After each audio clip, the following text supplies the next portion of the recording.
بسم اللہ الرحمن الرحیم وقولوا للناس حسنا،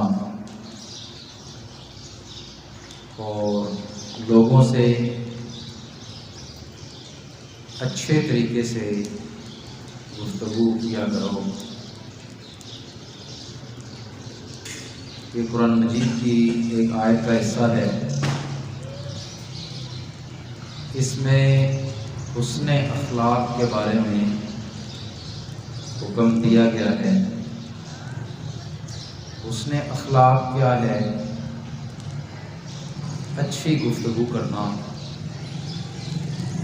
آپ کسی آدمی سے بات چیت کرتے ہیں، وہ اتنے میٹھے لہجے میں ہو کہ وہ اگلے بندے کے اوپر اس کا اچھا اثر پڑے،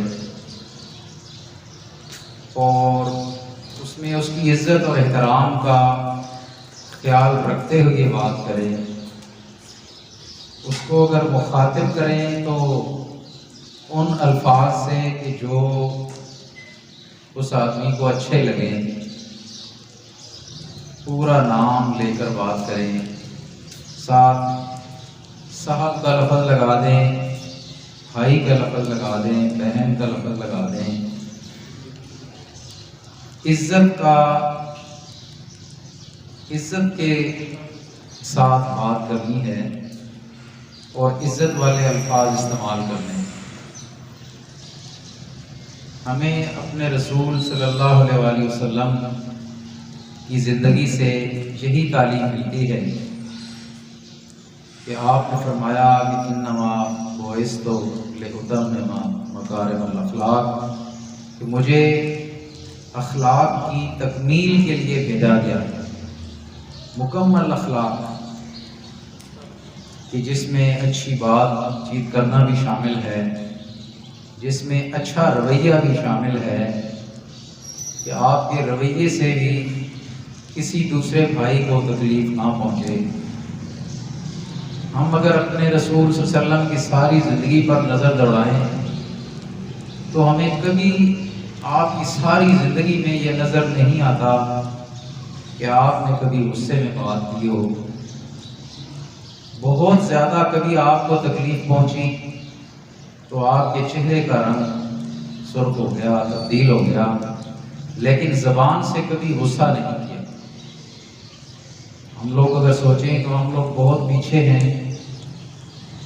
آپ صلی اللہ علیہ وسلم کا اسوہ، آپ کی زندگی کہ جس کے بارے میں قرآن میں کہا گیا کہ لَقَدْ كَانَ لَكُمْ فِي رَسُولِ اللَّهِ أُسْوَةٌ، کہ آپ کے لیے، مسلمانوں کے لیے رسول اللہ صلی اللہ علیہ وسلم کی زندگی میں نمونہ ہے، ماڈل ہے۔ اگر ہم آپ کی زندگی کو دیکھیں اور اپنی زندگی کو دیکھیں تو ہمیں بہت فرق نظر آتا ہے۔ تو میں عرض کر رہا تھا کہ ساری زندگی آپ صلی اللہ علیہ وآلہ وسلم نے غصے میں کسی سے بات نہیں کی۔ ایون اپنے ملازموں کو کبھی بھی ان کے ساتھ بھی غصہ نہیں کیا۔ ایک دفعہ ایک صحابی نے پوچھا کہ یا رسول اللہ، ہم اپنے ملازموں کی غلطیاں کتنی دفعہ معاف کر دیں؟ ایک دن میں وہ کتنی غلطیاں کریں اور ہم معاف کر دیں؟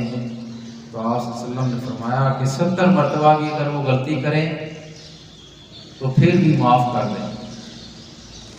اب ہم لوگ اگر دیکھیں ہمارے جتنے ادارے ہیں، ہم کتنی غلطیاں کرتے ہیں، کتنی ڈانٹ ڈپٹ کرتے ہیں، کتنا غصہ کرتے ہیں، لیکن یہ بات کہنا آسان ہے لیکن عمل کرنا بہت مشکل ہے۔ جو بات میں کہہ رہا ہوں، اگر ہم سارے لوگ سوچیں کہ آپ صلی اللہ علیہ وسلم کی ساری سیرت پڑھ جائیں، ساری زندگی پڑھ جائیں، تاریخ کی کتابیں پڑھ جائیں، آپ کو کہیں ایک لفظ بھی غصے کا نہیں ملے گا۔ کتنا زبردست اخلاق ہے کہ جس کی تعلیم ہمارے رسول صلی اللہ علیہ وسلم نے ہمیں دی ہے۔ کتنی عجیب بات ہے کہ ایک دفعہ آپ مسجد میں تھے، ایک غیر مسلم آیا اور اس نے مسجد کے اندر پیشاب کر دیا۔ صحابہ کرام اٹھے کہ اس کو غصے ہوں اور اس کو باہر نکالیں اور اس کو سزا دیں، لیکن آپ صلی اللہ علیہ وسلم نے منع فرما دیا اور کہا کہ بس صفائی کر دیں۔ اب یہاں سے دو سبق ہمیں ملتے ہیں۔ ایک تو دیکھیں، غیر مسلموں کے ساتھ بھی غصہ نہیں کرنا۔ اب غیر مسلم مسجد میں آ گیا تو بھی اسے کچھ نہیں کہا، صرف آیا نہیں بلکہ مسجد میں گندگی پھیلا دی۔ اور اس گندگی کو کس نے صاف کیا؟ صحابہ کرام نے صاف کیا۔ وہ ہستیاں کہ جن کو اللہ تعالیٰ نے دنیا میں ہی جنت کی بشارت دے دی تھی، ان ہستیوں نے کافروں کی گندگی مسجد سے صاف کی۔ تو کتنا اچھا اخلاق تھا، کتنے اچھے رویے تھے کہ جو ہمارے بزرگوں کے تھے، جو ہم رسول اللہ صلی اللہ علیہ وسلم اور ہمارے صحابہ کرام کے تھے۔ آج میں اور آپ ہم سب اپنی زندگیوں کو جائزہ لیں کہ ہمارے اخلاق کی کیا صورت حال ہے۔ ہم ایک دوسرے کی کتنی عزت اور احترام کرتے ہیں اور کتنی اچھی گفتگو کرتے ہیں۔ اور یہ حدیث تو کئی دفعہ میں آپ بچوں کو سنایا کرتا ہوں کہ آپ صلی اللہ علیہ وسلم نے فرمایا کہ مسکرا کر ملنا بھی صدقہ ہے۔ ایک مسلمان کا دوسرے مسلمان کو مسکرا کر ملنا بھی صدقہ ہے۔ کتنی آسان بات ہے۔ اگر صبح صبح آپ بچے، ہم اساتذہ کرام ایک دوسرے کو سلام کریں، خندہ پیشانی کے ساتھ، صاف دل کے ساتھ، ہنستے ہوئے چہرے کے ساتھ، مسکراتے چہروں کے ساتھ، تو ہماری آدھی پریشانیاں بھی ختم ہو جائیں۔ یاد رکھیں کہ خوشی سے زندہ رہنا یہ آدھی صحت ہے۔ خوشی کے ساتھ زندہ رہنا بھی آدھی صحت ہے۔ جو لوگ ہر وقت اڑتے رہتے ہیں، ہر وقت پریشان ہوتے رہتے ہیں، اور کئی لوگ تو دوسروں کو دیکھ کر حسد کرتے ہیں، اندر ہی اندر جلتے رہتے ہیں، اڑتے رہتے ہیں۔ کسی کو اچھے کپڑے پہنتے ہوئے دیکھ لیا تو ہم لوگ دل میں اڑنا شروع ہو جاتے ہیں۔ تو اس طرح کی چیزیں یہ ہمارے دین کے خلاف ہیں۔ ہمارے نبی حضرت محمد صلی اللہ علیہ وسلم نے ان باتوں سے منع فرمایا اور اپنی زندگی سے یہ ثابت کیا کہ ہمارا دین اسلام حسن اخلاق کی تعلیم دیتا ہے، اچھے اخلاق کی تعلیم دیتا ہے۔ ہمارے معاشرے میں باہم ایک دوسرے کا احترام کرنے کی تعلیم دیتا ہے، اچھے رویوں کی تعلیم دیتا ہے کہ ہمارے رویے ایک دوسرے کے ساتھ انتہائی عزت اور احترام والے ہوں، غصے والے نہ ہوں، ناراضگیوں والے نہ ہوں۔ دیکھیں جہاں کچھ لوگ اکٹھے رہتے ہیں، آپ بچے، ہم اساتذہ کرام، وہاں چھوٹی چھوٹی باتیں، چھوٹی چھوٹی غلطیاں انسانوں سے ہوتی رہتی ہیں، لیکن ایک دوسرے کو معاف کر دینا، ایک دوسرے سے درگزر کر دینا، ایک دوسرے کے ساتھ خندہ پیشانی سے پیش آنا۔ ایک آدمی سے آپ کے ساتھ زیادتی ہو گئی، آپ دل صاف کر لیں، اس کو نکال دیں، آپ بدلے میں نیکی کریں۔ کسی نے آپ کو گالی دی ہے، آپ نے جواب میں گالی نہیں دینا، آپ نے جواب میں اس کے لیے دعا کرنا ہے۔ یہ اللہ کے رسول صلی اللہ علیہ وسلم نے ہمیں یہ باتیں سکھائی ہیں۔ مکی زندگی کے اندر ہم کئی دفعہ یہ سبق پڑھ چکے ہیں کہ آپ صلی اللہ علیہ وسلم کے ساتھ کافروں نے کتنے غلط رویے رکھے، کتنی زیادتیاں کی، کتنے ظلم کیے۔ آپ صلی اللہ علیہ وسلم کے پیچھے پاگل اور دیوانے لوگوں کو لگا دیا، آپ کے خلاف سازشیں کی، آپ کو بتایا تھا کہ آپ کو قتل کے منصوبے بنائے گئے۔ سب کچھ کافروں نے کیا، لیکن آپ صلی اللہ علیہ وسلم نے انہیں معاف کر دیا۔ آپ کا رویہ اس کے باوجود ان کے ساتھ رحمت والا تھا۔ وہ آپ کے دشمن تھے، آپ کو دشمن سمجھتے تھے، لیکن آپ صلی اللہ علیہ وسلم کافروں کو بھی اپنا دشمن نہیں سمجھتے تھے۔ طائف کی وادی کے اندر کافروں نے اتنا ظلم کیا، پتھر مارے کہ آپ صلی اللہ علیہ وسلم لوگ لوہان ہو گئے، زخمی ہو گئے، اور زخموں سے چور ہو کر، نڈھال ہو کر بیٹھ گئے۔ پہاڑوں کے فرشتے کو اللہ نے بھیجا اور پہاڑوں کے فرشتے نے کہا کہ اے رسول صلی اللہ علیہ وسلم، اگر آپ کہتے ہیں تو میں اس پہاڑی کو اٹھا کے اس طائف کی وادی کے اوپر، طائف کی آبادی کے اوپر میں دے مارتا ہوں تاکہ یہ چکنا چور ہو جائے۔ انہوں نے اللہ کے رسول کو تکلیف پہنچائی ہے، انہوں نے رحمت للعالمین کو تکلیف پہنچائی ہے۔ آپ دیکھیں کہ وہ لوگ کہ جو آپ کو پتھر مار رہے تھے، جو آپ کو زخمی کر رہے تھے، آپ ذرا دیکھیں کہ آپ صلی اللہ علیہ وسلم نے بدلہ نہیں لیا۔ اب دیکھیں کہ آپ کے پاس طاقت بھی تھی، آپ کے پاس قوت تھی۔ کون سی طاقت تھی؟ پہاڑوں کا فرشتہ آیا، اللہ نے بھیجا۔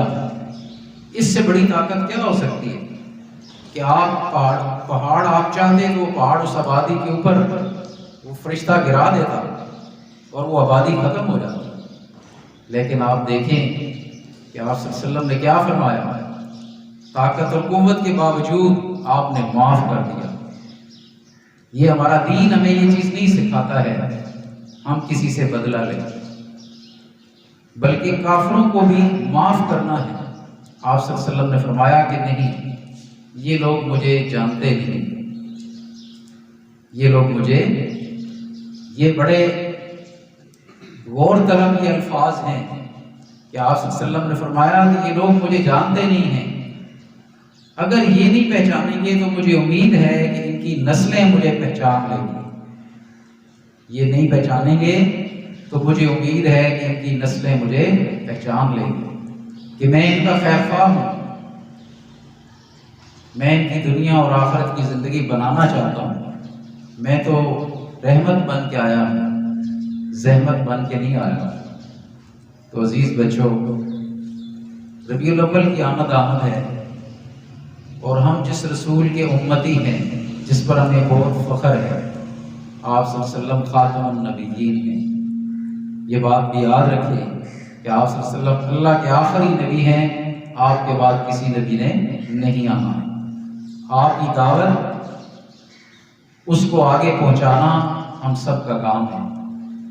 آپ کے رویے، آپ کے اخلاق، ان کو خود بھی اختیار کرنا، دوسرے لوگوں کو بھی ان کی تعلیم دینا، یہ ہمارا فرض بنتا ہے۔ تو آج کی میری گفتگو کا خلاصہ حسن اخلاق تھا کہ ہمیں اپنے اخلاق کو درست کرنا ہے، اپنے رویوں کو درست کرنا ہے، اپنی بات چیت کو درست کرنا ہے، آپس میں باہم محبت اور عزت اور احترام سے رہنا ہے، ایک دوسرے کی غلطیوں سے درگزر کرنا ہے، کوئی زیادتی کر جائے اس کو معاف کر دینا ہے، بدلہ نہیں لینا ہے، رحم دلی کے ساتھ پیش آنا ہے، اور اپنے دنیاوی کاموں کو بھی اس طرح کرنا ہے کہ ایک دوسرے کی غلطیوں کو معاف کرنا ہے، ایک دوسرے کے ساتھ غصہ نہیں کرنا ہے۔ اور یہ بہت اہم بات ہے، بظاہر معمولی لیکن اہم بات ہے کہ جب بھی ایک دوسرے کو ملے، ہلکی سی مسکراہٹ چہرے کے اوپر، اس کو اپنی پکی عادت بنا لے۔ اس پر پیسے نہیں لگتے، یہ ایک سنت ہے اور بڑی آسانی کے ساتھ اس پر عمل کیا جا سکتا ہے، اور یہ صدقہ ہے۔ دن میں کتنے لوگوں کو آپ ملتے ہیں، اگر آپ مسکرا کر ملیں گے، مسکرا کر ملنے سے مراد خندہ پیشانی کے ساتھ، کھلے دل کے ساتھ، کہ دوسرا بندہ آپ کو دیکھ کر خوش ہو جائے، تو یہ بھی صدقہ ہے۔ تو سارا دن بغیر پیسے خرچ کیے آپ صدقہ کر سکتے ہیں۔